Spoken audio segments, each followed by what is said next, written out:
Hello friends, welcome back our channel. ഇന്നത്തെ എൻ്റെ പുതിയ വീഡിയോയിലേക്ക് എല്ലാവർക്കും സ്വാഗതം. ഇന്നത്തെ സ്പെഷ്യൽ ബീഫ് ആക്കിയാലോ? അപ്പോൾ നമുക്ക് വീഡിയോയിലേക്ക് പോവാം. ആദ്യം തന്നെ ബീഫ് നമുക്ക് നന്നായിട്ടൊന്ന് വേവിച്ചെടുക്കാം. അതിനായിട്ട് കഴുകി വൃത്തിയാക്കിയ ബീഫിലേക്ക് ആവശ്യത്തിന് ഉപ്പ്, മഞ്ഞൾപ്പൊടി, പിന്നെ ചതച്ച് വെച്ച ഇഞ്ചി, വെളുത്തുള്ളി, പച്ചമുളക്, ചെറിയുള്ളി, മല്ലിയില, പിന്നെ പട്ട, ഗ്രാമ്പു, ഏലക്ക ഇവയെല്ലാം കൂടി ചേർത്താണ് നമ്മൾ നന്നായിട്ടൊന്ന് വേവിച്ചെടുക്കുന്നത്. ഇനി ഇത് വേവുമ്പോഴേക്കും നമുക്ക് എന്ത് ചെയ്യാം? ഇതിനുള്ള ബാക്കി കൂട്ട് തയ്യാറാക്കാം. അതിനായിട്ടൊരു ചീനിച്ചട്ടി ചൂടാകുമ്പോൾ അതിലേക്ക് നമുക്ക് എണ്ണ ഒഴിക്കാം. എണ്ണ ഒഴിച്ചിട്ട് നമ്മൾ ആദ്യം തന്നെ ചെയ്യാൻ പോകുന്നത് കുറച്ച് തേങ്ങാക്കൊത്ത് നന്നായിട്ട് മൂപ്പിച്ചെടുക്കാം. അപ്പോൾ തേങ്ങാക്കൊത്ത് മൂപ്പിക്കുമ്പോൾ എപ്പോഴും ശ്രദ്ധിക്കേണ്ടത് വളരെ ലോ ഫ്ലെയിമിൽ വെച്ച് വേണം തേങ്ങാക്കൊത്ത് മൂപ്പിച്ചെടുക്കാനായിട്ട്.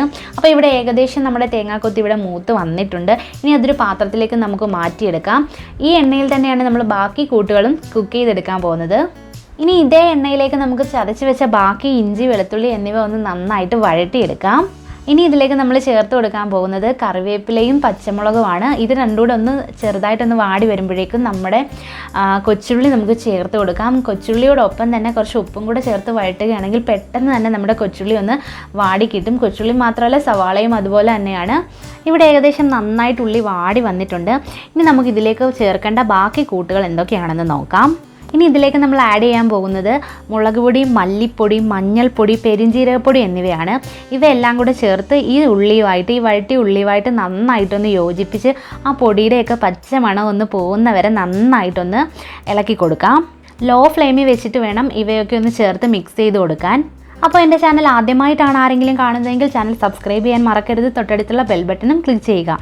ഇപ്പോൾ ഏകദേശം നമ്മുടെ ഉള്ളി ഇവിടെ എല്ലാ പൊടികളും ചേർത്ത് നന്നായിട്ട് മിക്സായി വന്നിട്ടുണ്ട്. ആ ഒരു പച്ചമണമൊക്കെ മാറി നല്ല സെറ്റായിട്ടുണ്ട്. ഇനി ഇതിലേക്ക് നമുക്ക് വേവിച്ച് വെച്ച ബീഫ് ആഡ് ചെയ്ത് കൊടുക്കാം. ഇനി നമുക്കിത് രണ്ടും നന്നായിട്ടൊന്ന് മിക്സ് ചെയ്തെടുക്കാം. ഈ ഒരു കൂട്ടുമായിട്ട് ചേർന്ന് നന്നായിട്ടൊന്ന് മിക്സായി ഒന്ന് തിളച്ച് വരുമ്പോഴേക്കും നമുക്ക് വേറൊരു കൂട്ട് തയ്യാറാക്കാം.